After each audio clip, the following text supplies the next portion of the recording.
whole concept of a turnpike was brought up in a University of Colorado civil engineering class back in the 1920s. And then the idea just lay dormant for a couple decades, and finally somebody brought it up again and initiated the idea of a toll road.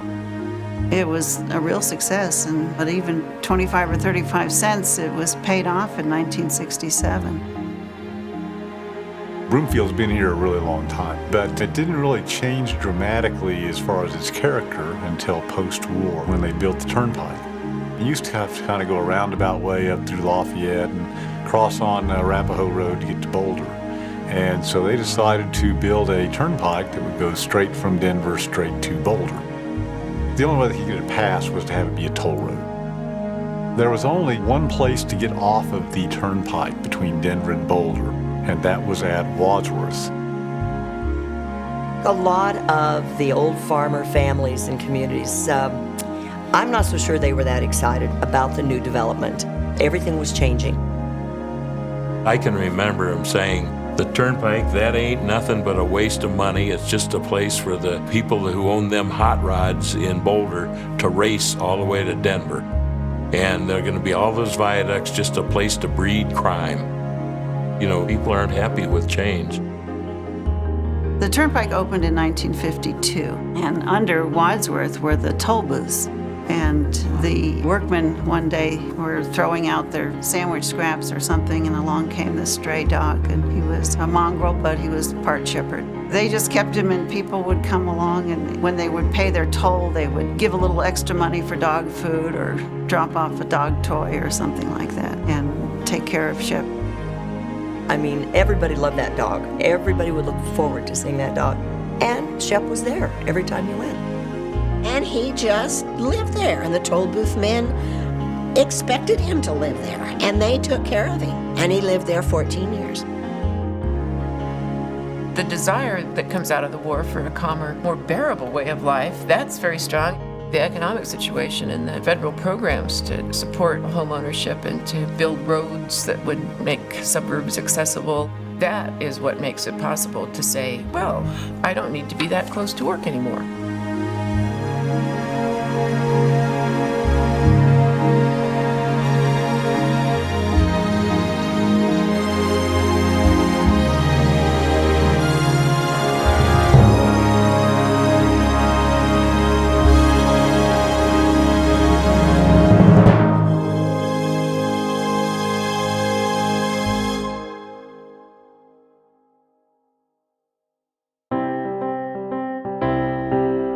It started with the Cherokee Trail, later called the Overland Trail, and the gold prospectors coming through here in the Colorado Gold Rush in 1859, and early homesteaders following a few years later. It was always a transportation corridor, first by the gold seekers and the Indians and the stagecoaches and the railroads and, of course, the turnpike. There's always been people passing through. My great-grandparents opened up Church's Crossing stage stop, and that was on the Overland stage route, and that was midway between Denver and Boulder. It was a one-day stage ride from Denver to get to Church's Crossing and another day to get to Boulder. They were farmers and ranchers, and they raised their own food. My great-grandfather was very instrumental in bringing water down from the Continental Divide through Church Ditch and Upper Church Lake and Lower Church Lake. And then they learned that much the same way development follows transportation corridors, it also follows and has to have water, especially in Colorado. The Zhang family owned a lot of the property, I think about 5 square miles of property here for their ranching, and they had a whole spur on the railroad. They called it Zhang Spur. And so in the very early days, Broomfield and Zhang Spur were kind of synonymous. This was Adolph Zhang, the son of the brewer Philip Zhang. The name Broomfield was first proposed by the U.S. Post Office when the post office was formed in 1884. The farmers in the Broomfield area were growing broom corn, and they used it for making brooms. It's a very fibrous plant, and it was resistant to grasshoppers, and that was a real problem with some of the early crops, is the grasshoppers would just wipe them out. They were very stiff fibers and usually wrapped with some kind of rope or braid or something to hold it together. They had a little downtown there that was very vibrant.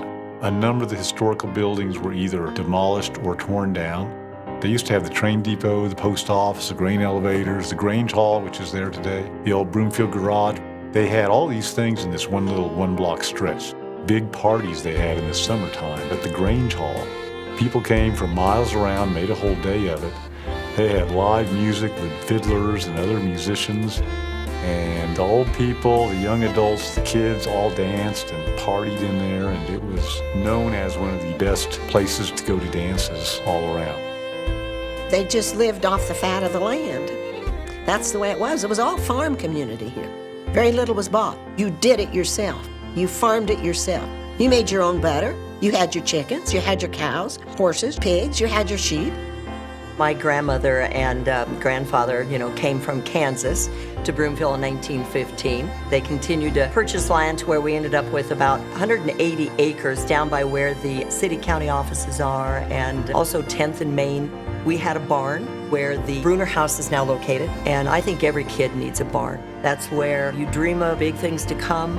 I had my 13th birthday party there in the barn, and actually I got a little record player that year, and I got 2 records. One of them was Let Me Be Your Teddy Bear by Elvis Presley, and the other one was You Ain't Nothing But a Hound Dog.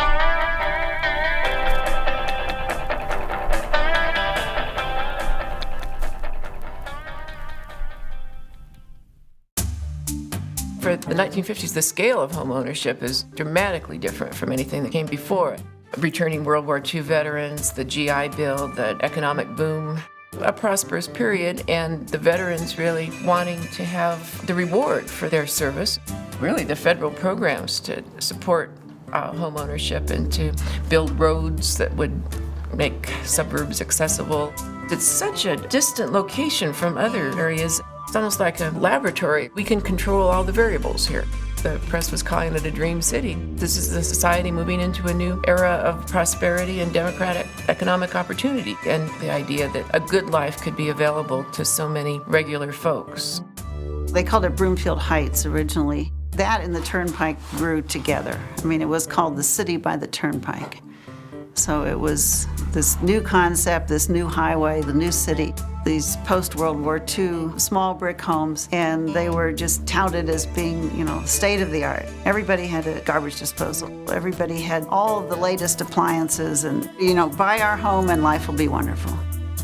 When I was a kid, these new houses started being built, and my sister and I and the farm neighbor kids, we would play in those holes, and there was construction work, and there was all this excitement. We just could hardly wait for those houses to get finished.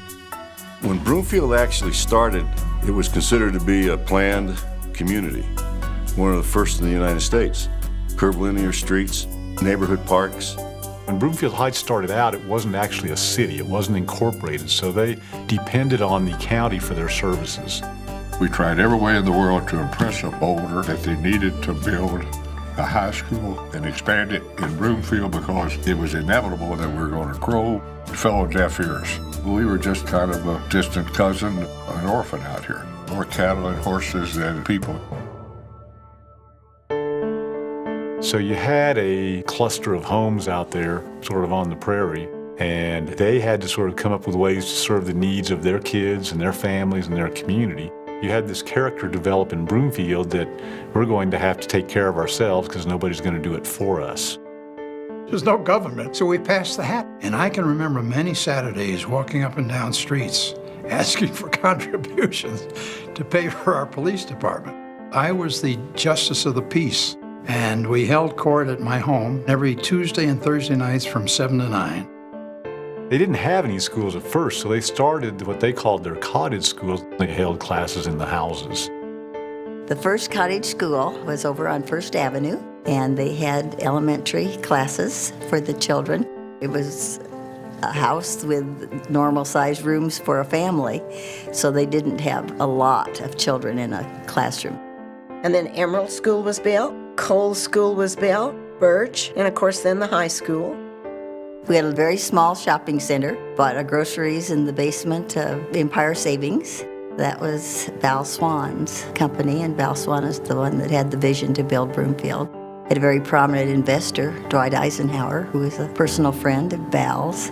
Mamie Dowd had given her a collection of books to start our library. And to have President Eisenhower and his wife come to the dedication of our library was really a coup. My Aunt Jessie knew everybody. She was a telephone operator down there on 120th and Lowell Boulevard.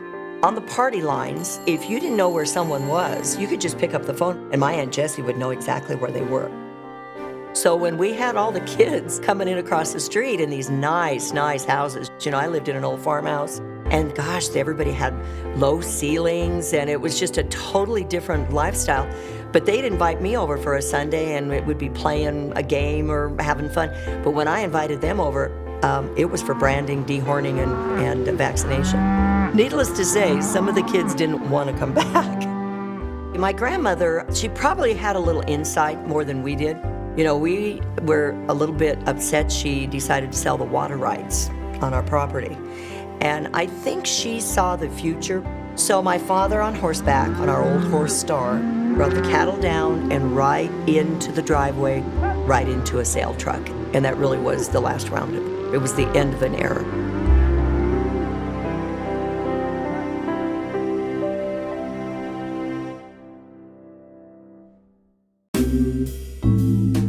Broomfield incorporated as a city in 1961. It was only like 3 years after Broomfield incorporated, they did a master plan. In 1968, when I came out, Broomfield had pretty much 2 residential subdivisions. Filing number 1 was south of Midway. Filing number 2 is north of Midway. The city had about 6,500 residents. The area of Broomfield was about 1.5 square miles. Small community, very attractive, very pleasant. The people that bought the houses had to have jobs. And one of our major employers, as you came into the 50s and the 60s, was Rocky Flats, and the production of the triggers for nuclear weapons.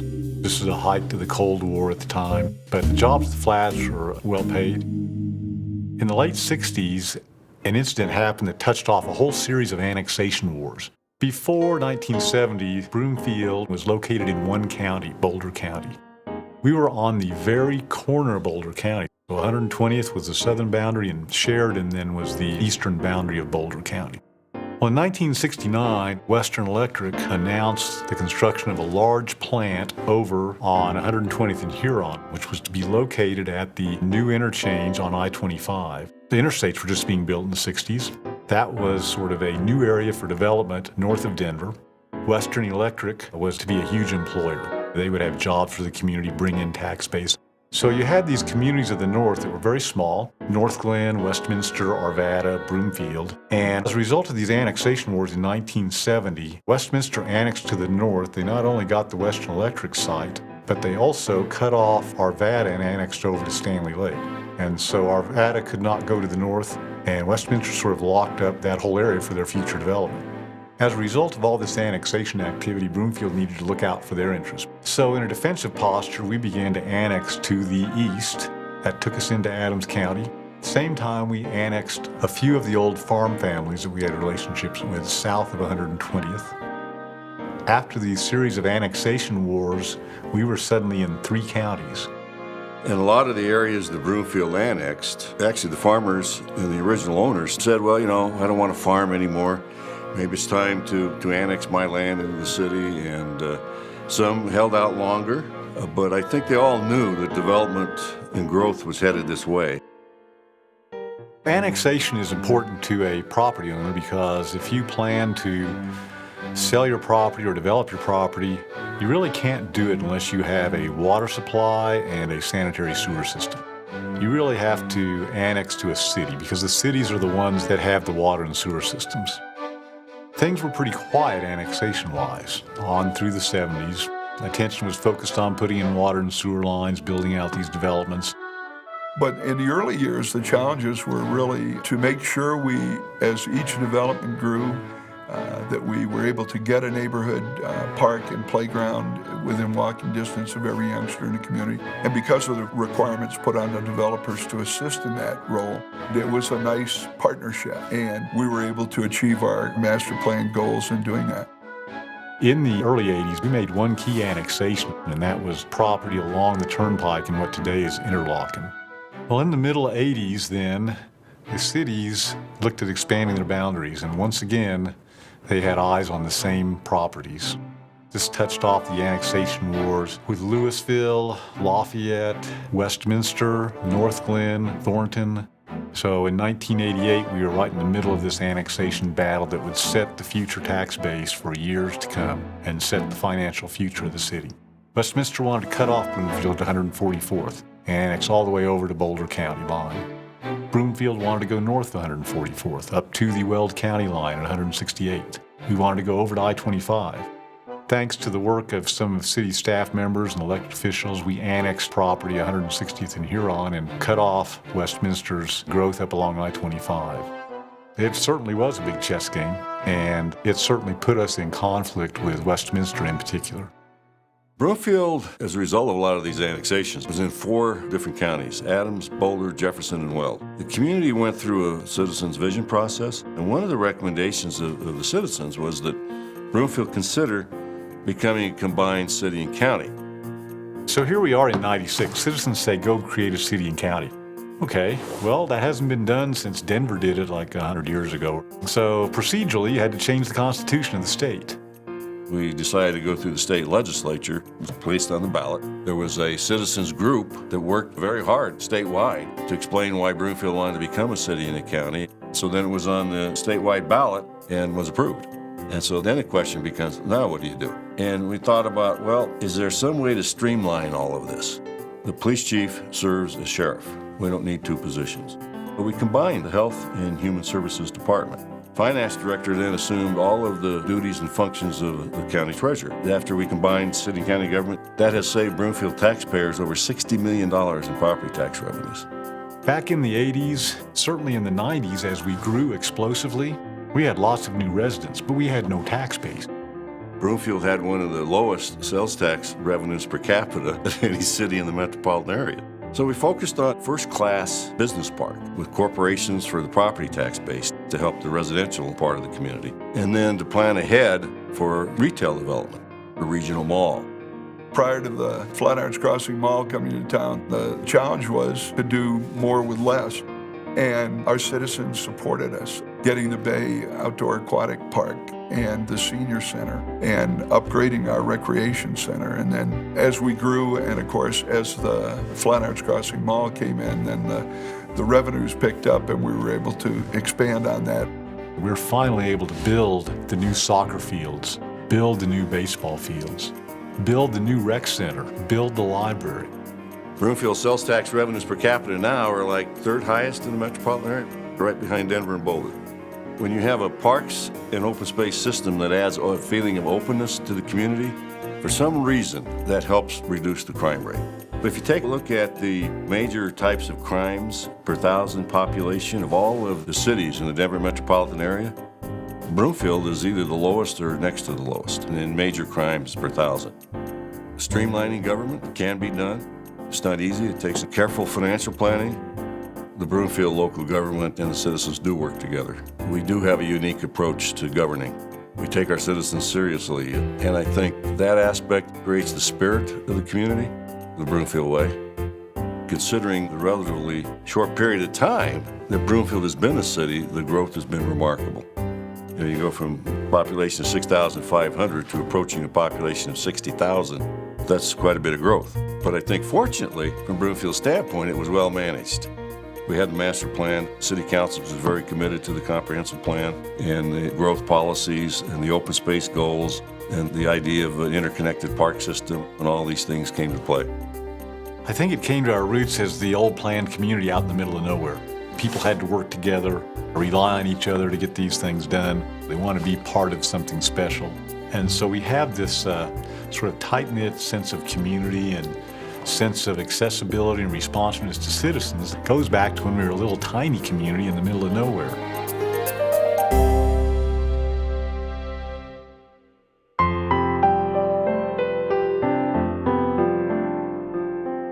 I think there's a core belief that we're still a small town. People call Broomfield hometown USA. I think it is. We're still small at heart. I see kids at Broomfield Days that I saw come there when they were small, and they're coming there now with their little ones, and that's a very special feeling. Well, George DeCero, our city manager for 42 years, really had a lot of vision about Broomfield and where it should go, and developed a master plan early on. And that included quality of life issues like parks and open space, schools. We have a neighborhood park within walking distance of every youngster in town. I think Broomfield has been very fortunate with the quality of the mayors we've had and the city council members. They've just done an outstanding job providing policy leadership and caring for the community. Every mayor I've worked with and council members that I've worked with all share that. They really care about Broomfield and they give it their all. And I think it shows. We have always had responsible government. We have never had a budget problem. We live within our means. I'd like to see jobs stay here so that you can have a balance of jobs and families, and you shop closer to home and you make sure that your shopkeeper is doing well, he and his family. My hope for the future of Broomfield is that people will continue to be involved in the community, in its planning, and its hope for the future, and keep the traditions that we've established alive, because I think they have lent themselves so much to the spirit and the heart and soul of Broomfield. Shep's been very important to many, many people here in Broomfield. So, 7 years ago, there's going to be this new road, and Shep could be in jeopardy. The city maintenance men moved him up there, along with the fence, along with his stones. The school children now come for the tours. He's right there. They see Shep. That corner where the two silos are is just the way I always remember it. I can remember my dad standing out in front of that train station of just a little wood building, and it's nice that they picked it up and moved it and saved it, and that's great, and that's still here. Some of the water storage facilities are still there, and the old ditches, all the things that a lot of people drive by and don't pay attention to. Lakeview was established, the first borough was in about 1889, and those were the early, truly the pioneers of Broomfield that were buried there. Then it really started growing up in weeds. That was just an eyesore. So the city took it over as a park. Nostalgia for the 19th century pioneer West has been very powerful because of all the heroism, all the achievement.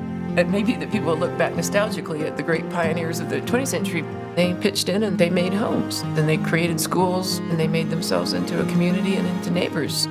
I actually think that's probably pretty likely that by 2040, 2050, there'll be a movement of great nostalgia for the pioneers of 1950s Broomfield.